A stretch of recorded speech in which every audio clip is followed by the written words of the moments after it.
2022 оны 5 сарын 1-ээс Монгол Улсын ерөнхий сайдын санаачлагаар улс орон даяар эрт илрүүлэг үзлэг онцлогын шинжилгээнд хамрагдах энэ том ажлыг эхлүүлсэн байгаа.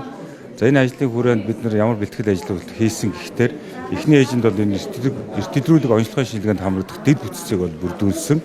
За энд нь бол 20 аймаг, 2 сум дундын эмнэлэг, 5 дүүргийн эмнэлэг дээр эрүүл мэндийн дэмжих төвийг нийт 36.2 тэрбум төгрөгийн хөрөнгө оруулалтаар за нэг дэмжих төв маань 20-од кабинеттай ээж бүрэн тоноглогдсон тоног төхөөрөмжөөр тоногдсон кабинетийг байгуулж 5 сарын 1-ээс эхэлсэн байгаа.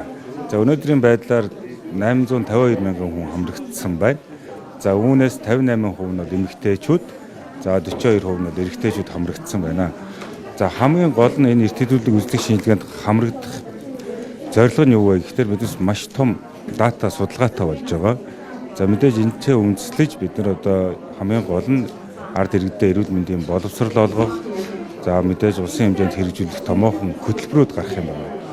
За хоёрт мэдээж энэтэй холбоотой цаашид эрүүл мэндийн салбар маань нийтийн эрүүл мэндийн чиглэл рүү илүү нийгмийн эрүүл мэндийн тал руу үндсэн бодлогоо хэрэгжүүлэх маш том суур дата болж өгж байгаараа бас онцлог байгаа.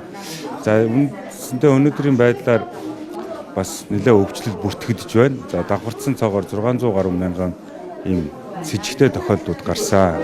За үүнээс дийлэнх хувийг бол хоол уусрах замын тогтолцоо эзэлж байна 48%.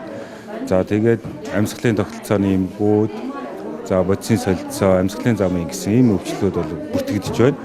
За энэ эрт илрүүлэг шинжилгээтэй холбоотой бас эрүүл мэндийн яам дээрээс 7 судалгааны баг гарсан байгаа. За энэ хүмүүсийн өвчлөлтөөр статистик бүсчилсэн болон орон нутгийн онцлог гэсэн энэ чиглэлүүдээр ялангуяа энэ судалгаа шинжилгээнүүд маань хийгдэж